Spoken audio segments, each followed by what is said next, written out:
Well, thank you everybody for joining us this evening. I'm really excited as founder of the Equiano Project to be partnering with Persuasion. And I think one of the reasons why we wanted to do this event is because, at least for the past few years, there's been a lot of debates about identity politics and freedom of speech, and it has been a very polarizing conversation. And it's been really great to some extent in response to see a lot of organizations start in order to try and navigate a much more nuanced path through this debate that actually protects and upholds many of the foundational values of liberal democracy, freedom of speech, equality under the law, the individual, and so on and so forth. So, as was just described, really excited to be joined by these two really interesting thinkers who have been intervening in the public debate over the last couple of years in all sorts of ways. And I'm really excited to be talking. So, as the title says, where should the future of the centre-left lie? And according to the polls, we are on track for a Labour government. Obviously, there's still a lot to play for over the next year. So essentially, these questions, at least in the centre-left, are becoming more and more important. I guess I'm going to start with you, Rakib. So what's your just immediate response to the question? You've got your new book that's come out, Beyond Grievance, What the Left Gets Wrong About Ethnic Minorities. That's a very punchy title. Give us a bit of a summary of your response to the question. No, absolutely. And firstly, Beyond Grievance, available on Amazon Prime, hardback, £13.61. I'd obviously say that's a bargain because I want it to sell as well as possible. But I think in terms of the question, the future of the centre-left, I mean, it's an incredibly important question because, as you say, if you look at the polls, we are very much likely to be on the verge of Labour returning back to government. But I suspect that's not so much because people are very enthusiastic or they're excited by the prospect of Labour returning to power. I suspect that's more because they're ultimately sick of Tory-led rule, 13 years of it. There is obviously the question of what has the Conservative Party truly achieved during their 13 years in government. So I think the one thing I wanted to really articulate through my book is that there is those liberal left narratives surrounding ethnic and racial minorities, which I think is overly pessimistic. I think there are grossly inaccurate caricatures of modern day Britain. And I actually think that this politics of victimhood, which has been allowed to fester on elements of the contemporary British left, can be potentially quite alienating for traditional minded ethnic minorities. They're very late. Thank you for ordering the book. And I think that, I think that's leadership. Get on with it, everybody. And I think that's what I want to do. I mean, I'm just to talk a little bit about myself, but not too much. I've lived all my life pretty much in Luton, which is a very traditional working class town, quite ethnically, racially, and religiously diverse. And for me, I mean, many people laugh when I say this, but because a lot of people ultimately visit Luton to fly out of it with immediate effect. But I think that I really do see the best of Britain. I see people who are incredibly family-oriented, community-spirited. The town now has a Premier League club, which is a fantastic development for Luton. And I just feel that at the moment, much of the politics I see in the left is negative. It's ultimately about, this is what Britain is in terms of talking a great deal about colonialism, colonial legacy, how ethnic minorities are so disadvantaged. We need a new Race Equality Act. Even though when you actually look at a number of economic and social metrics, ethnic minorities are now outperforming the white British mainstream, especially when it comes to educational outcomes, even when it comes to socioeconomic progress by way of level of median hourly pay. So, but moving away from those kind of metrics, there are patriotic sentiments which run deep in many ethnic minority communities. There have been many writers in the British context who have said that if Labour adopts expressions of patriotism, this will alienate ethnic minority people en masse. Simply not true. If you look at many South Asian communities in Luton, they have links with the British Indian Army, which played a critical part in the Allied victory in World War II, and the Merchant Navy as well. For many of those first-generation migrants who came to the UK, it wasn't so much relocating to a new country, it was almost coming to the mother of the empire. There's a strong positive emotion there. And then if you see a number of studies, research that I've done personally, ethnic minorities traditionally are more satisfied with British democracy, which isn't a surprise when you see some of the countries where they originate from, politically unstable, considerable social unrest, and the educational and economic opportunities you have in Britain are far significant when you compare that to those countries of origin. So I think that ultimately what I wanted to do with the book is that I wanted to present a more positive story of modern day Britain. I think that we've seen, you'll be very surprised if no one's noticed the recent events in France, for example. And I think there, actually, when Sir Keir Starmer talks about progressive patriotism, I think the central message of that is that Britain is the best place to live if you're a member of an ethnic, racial, or religious minority. And I think that with France, of course, I think that France's ideals are admirable. But if you actually look at the sort of rigid secular universalism, so-called colourblind egalitarianism, it means there's almost a reluctance to acknowledge very real forms of racial and religious discrimination, which continues to persist. And I think to trying to sustain this indivisible republic, I almost feel that France's sort of rigid model of secular universalism has backfired. In that sense, actually, you have a country now which looks very chaotic, disunited, and fragmented. And I think that when you look at the UK, and I just find it amazing when I see people portray Britain as some kind of racist hellscape, it's quite remarkable. When you look at providing, for example, anti-discrimination protections on the grounds of race, ethnicity, and religion, post-Brexit Britain outperforms France, Germany, the Netherlands, Spain, and Italy.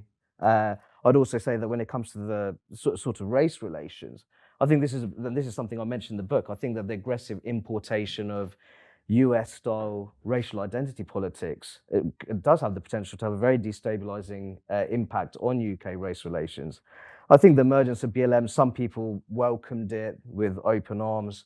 I was that bit more skeptical and I got a lot of flack for that. But then when people saw British BLM protesters chanting, "Don't shoot at British police officers," I think my point was proven in terms of how brainless much of this importation really is. America is a very different national context, a relatively youthful experiment, which is still getting to grips with the legacy of slavery and segregation. Well, I think Britain, for all its flaws, it is one of the most successful multiracial democracies in the modern world. So ultimately, just to finish off, I think the one thing I really wanted to achieve with the book is to say, well, actually, there's a lot to be proud of when it comes to modern Britain.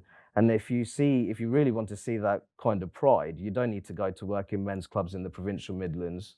You don't need to go to pubs in Northern England either. You can just go to your Mondays and Gurdwaras in West London, which many London-based journalists, after Brexit, they were desperately looking for Leave voters and travelling 2-3 hours on the train.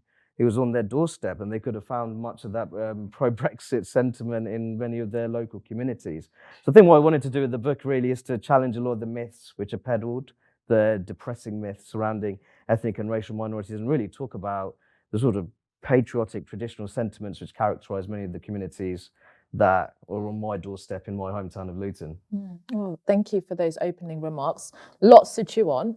We're definitely going to draw down in those points later on. But just, I guess, in summary, you, in your response to that question, you think that actually many of the activists and leaders on the centre-left need to be much more optimistic about the UK and what we've achieved, and appreciate that we've come a long way when it comes to ethnic minority discrimination and progress and so on, and that narrative is essentially being lost in a lot of the debate. Oh, no, I absolutely agree. And I think there's a recent study, fantastic report that was published by British Future, a think tank led by Sundar Katwala, which found that the comfortable majority of ethnic minority Brits feels that over the last 25 years, we've made significant progress when it comes to racial equality. The majority also feel that there are improvements to be made as well. But I think what was a really important thing was that 80% of those ethnic minority respondents felt that the UK was a better place to live as a member of ethnic minority compared to France, Germany, and the United States. And I think that, in a sense, if you want to have a kind of sort of left-leaning populism and you really want to shout from the rooftops about how good Britain is, I think that would be a quite effective angle. No, interesting. Well, just to bring you in now, Simon, I mean, Rakib's focus on that kind of racial and religious discourse, but many people would say one of the most polarizing conversations that we've had over the last few years is around gender and also sexuality. And many, for example, feminists within the Labour Party feel very unhappy or uncomfortable with the particular line that the kind of leaders in the centre left have taken on those issues. And so many people just feel like they don't want to even touch anything to do with the gender discussion because it's such a heated one. So I guess my question to you is that, how should we approach what feels like such an impossible discussion? So I go back to, I'm very old. Honestly, no, I mean, I listen to classic FM now and think, I'd love to go on a cruise. I'm just getting that bad. So I go back to Stonewall when we were around the corner in Clerkenwell Green was the first sort of proper office there. And one of the interesting things, so this fashioned my politics really strongly, was that if you look back at the history of progress on homosexuality law reform in Britain, it's almost entirely achieved, the advances are almost entirely achieved by not talking about homosexuality. Wolfenden, who headed the Wolfenden Committee on which set up in 54 and then reported in 57, and you may remember it was a committee on prostitution and homosexuality. He said something really important about the role of that committee. And he said, this is about whether the state has a role in people's personal morality or immorality. That's what the report was looking at. It was looking at the state's role in relation to morality. Or, in other words, they did not take a view about the morality of homosexuality, and they did not take a view about the role of prostitution. Now, the importance of that was that what that opened up was the debate that eventually in 67 led to legalization. The thing about gays is that all we've got is visibility. That hence coming out. Otherwise you're in heterosexual drag. You just wander on the street and everybody thinks you're straight. And it doesn't really matter whether they do or not, in my view, but they do. That's what they do. So we've only got visibility. So actually lifting the illegality was fundamental to changing the way it did. So what we then did with Stonewall was we then did that thing. We found the partners that we needed around the different issues, whether it was fostering adoption, whether it was gays in the military or whatever. And this is leading to an answer to your question. We found the partners. Then what we did was we built the alliances, particularly in the public. And I mean, I used to have this really Maoist phrase about every time we lost the vote in the House of Commons about the age of consent, I used to say every defeat is a victory. Because every time we lost it in the House of Commons, we gained supporters for equality in the public. So we went on building that public support. We built those alliances, and then eventually we got it done. So if you look at civil partnerships, it's a really good example. And this is why I think is a guide to how we can tackle some of these things. So civil partnerships, the whole point about that was that you may not, you'll look well upholstered enough to remember this. If you were lesbian or gay and you went to a hospital and your partner was in hospital, because you had no legal status as their partner, you couldn't talk to the doctor about their state of their health. If you died intestate, you didn't get the house, the parents got the house, and so it went on. What we needed was that legal relationship which would give lesbians and gays the stability and the rights that everybody else had in life just to kind of get on with stuff, okay? Now, we could have gone for marriage. We would have lost marriage. We would have lost marriage because the church thinks it owns marriage. So we went for civil partnerships, which is something removed from that. But the key thing is it delivered the rights. And Peter Tatchell, God bless him, he called it sexual apartheid. Now, you could stand on the edge and shout about wanting equal marriage, or what you can actually do is build the alliances that deliver what you need. So what we need to do now, I think, in terms of these questions about gender and whatever, is that, number one, people do need to start saying, actually, this is my belief. That may be your belief, but these are two separate and defensible beliefs in law. And so we need to push back against the equivalence that disagreement is some kind of bigotry. We've got to put behind, I mean, if the centre left is going to make any progress in this, it needs to put behind it the notion that being kind is giving into that particular ideology. And the thing about that ideology is when we walked down the street, we didn't say that being gay was compulsory. We merely said we wouldn't mind it if we had equality. We also, by the way, didn't say we were heterosexual. We said we're gay, we're different, but we quite like equality. These are ways in which, so when trans women, people say trans women are women, you say, actually, no. Actually, trans women are not women, But here's the thing, they've got a really interesting story, which is not the same story as women, but it doesn't make it any less interesting. And by the way, there's no reason why they should be less equal. It's just a different story. So one of the things I think we've got to do is get a new narrative, which is firstly about the valuing of difference and argument, number one. And secondly, we've got to start reasserting the value of we over the value of I. So the other thing that I think is a big product of this, and I think the whole transgender debate, I don't think it's actually, that's the debate. That's a symptom of a much bigger debate. And the bigger debate is the whole way in which politics and life generally has been kind of washed through therapy.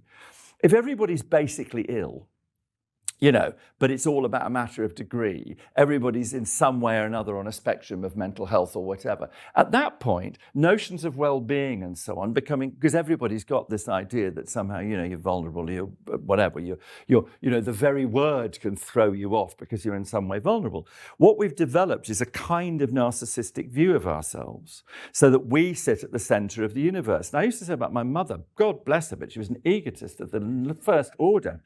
And she missed out on 500 years of Copernican astronomy. She completely failed to realize that, in fact, the Earth, as it turns out, the Earth, that's actually, the Earth goes around the sun. My mother thought the Earth went round her. Now, bless her, she's a wonderful person. But the point is that people think these days that the Earth revolves around them. So you end up in work with a whole bunch of stuff around well-being, a whole bunch of stuff is I want. So demands get translated into rights. And I'm not criticizing people for this, but this notion of identity lies at the heart of this.